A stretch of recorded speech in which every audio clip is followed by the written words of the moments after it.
দর্শক শুভেচ্ছা নিন, আপনাদের সবাইকে স্বাগত জানাচ্ছি আমি কনক সারোয়ার আজকের অনুষ্ঠানে। দর্শক, অত্যন্ত সংক্ষিপ্ত একটা অনুষ্ঠান, গুরুত্বপূর্ণ বিষয় বলে একটু সামনে নিয়ে আসা। আপনারা জানেন যে প্রথম আলো, মতিউর রহমান এবং ডেইলি স্টারের মাহফুজ আনাম গং বাংলাদেশের বহু অঘটনের সঙ্গে যুক্ত অপরাধী, ক্রিমিনাল মাইন্ড, এবং 111-এর সূচনা হয়েছিল মূলত এই দুজন এই সাংবাদিক নামধারী অপরাধী চক্রের হাত ধরে, তাদের উদ্যোগে, তাদের এক ধরনের ব্যবস্থাপনায়। আমাদের কাছে যে তথ্য আছে, আজকের যে শিরোনাম, সেই শিরোনাম অনুযায়ী আমি যে সংক্ষিপ্তভাবে বলবো যে তারা আবারও 111 2.0 এমন একটা প্রস্তুতি নিচ্ছেন, যার মাধ্যমে তারা হাসিনাকে ফিরিয়ে আনা, আওয়ামী লীগকে পুনর্বাসনের ব্যাপারে কাজ শুরু করেছেন এবং তাদের সঙ্গে যোগ দিয়েছেন আরেকটি গ্রুপ। সেই সংক্রান্ত বেশ কিছু তথ্য আমার কাছে আছে। আজকে শুধু সংক্ষিপ্ত ভাবে কিছু তথ্য দিতে চাই। আপনারা জানেন যে প্রথম আলো, ডেইলি স্টার, বেগম খালেদা জিয়া এবং তারেক রহমানের যে বিগত যে বিএনপি শাসন, সেই শাসনকে বিতর্কিত করা এবং যত রকম ভাবে ক্ষতিগ্রস্ত করা যায় সকল রকম ক্ষতিগ্রস্ততা তারা সৃষ্টি করেছিল।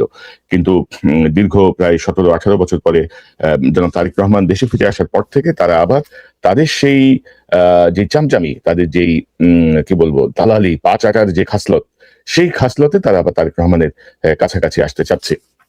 আপনারা জানেন যে মতিউর রহমান এবং মাহফুজ আনাম এই গংদের পায়ে ধরতেও সময় লাগে না, গলায় ধরতেও সময় লাগে না। এরা এদের স্বার্থ বুঝে পা চাটে বা পা ধরে, এরা এদের স্বার্থ বুঝে গলা চেপে ধরে।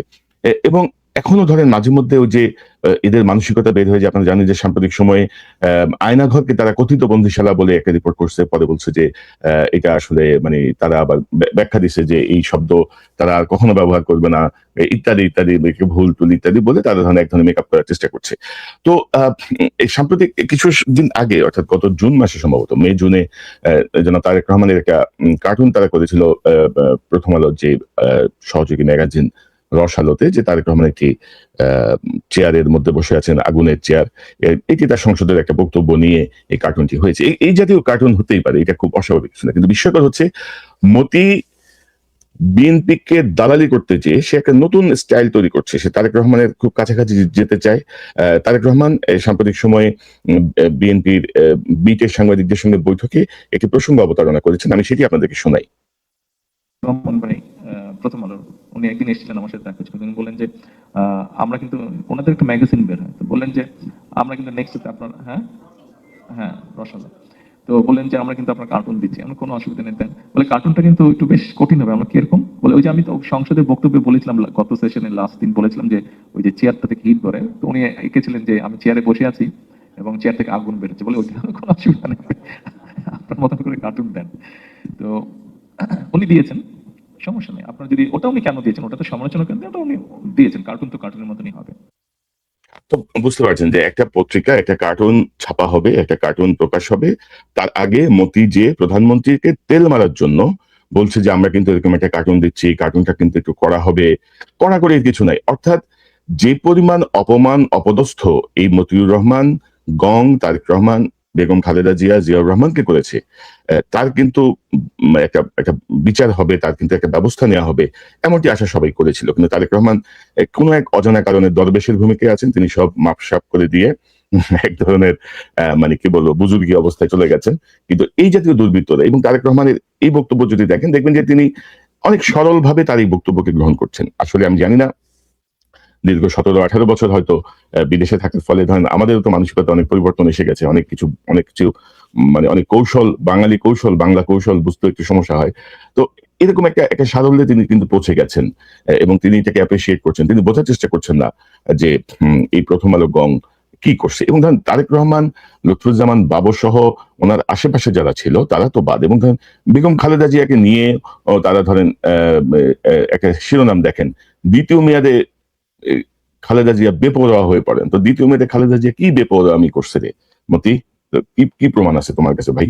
দেখো তুমি।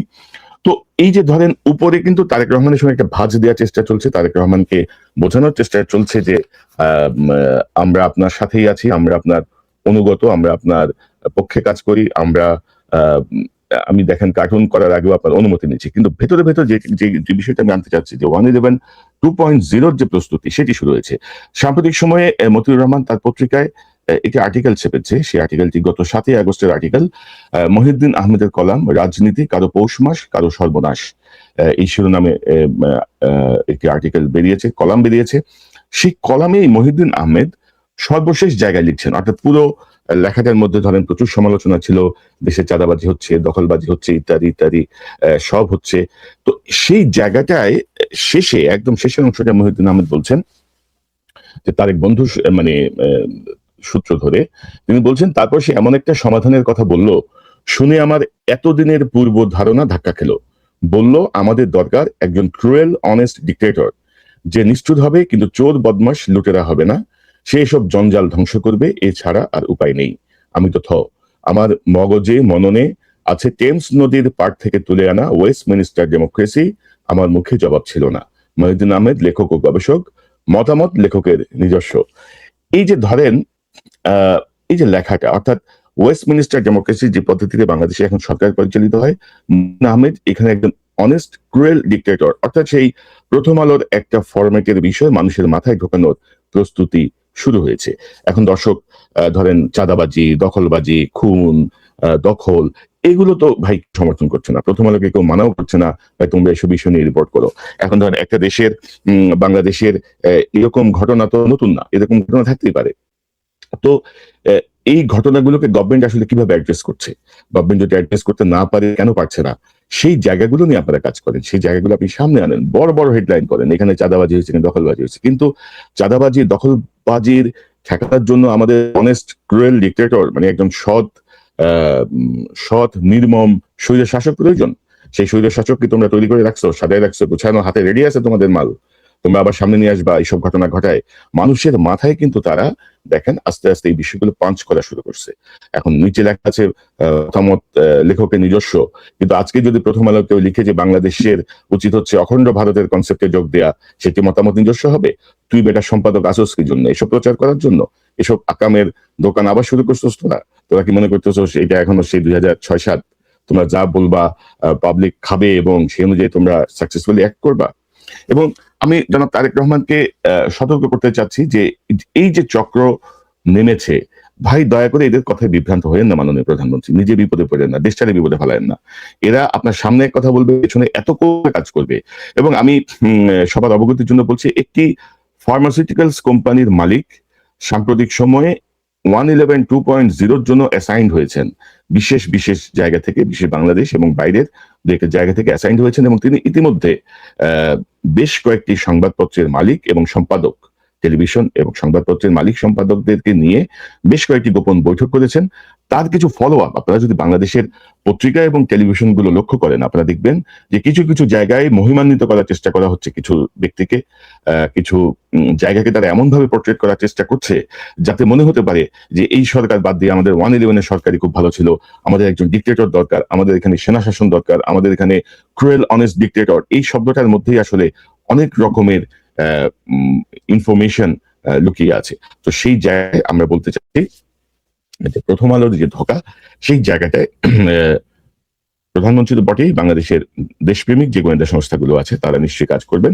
আপনারা যদি খুঁজে না পান, আমার সঙ্গে যোগাযোগ করেন, আপনাদেরকে তথ্য দেওয়া হবে, অসুবিধা নেই। আল্লাহর রহমতে 10,000 মাইল দূরে থাকলেও বাংলাদেশের যে ইনফরমেশন হাব আমাদের কাছে আছে, বা যেভাবে আমাদের কাছে তথ্য আসে আমাদের কয়েকজনের কাছে, আলহামদুলিল্লাহ, এটা আমি খুবই আনন্দ, মানে কি বলবো, আমি খুব নিজেকে খুব সৌভাগ্যবান মনে করি যে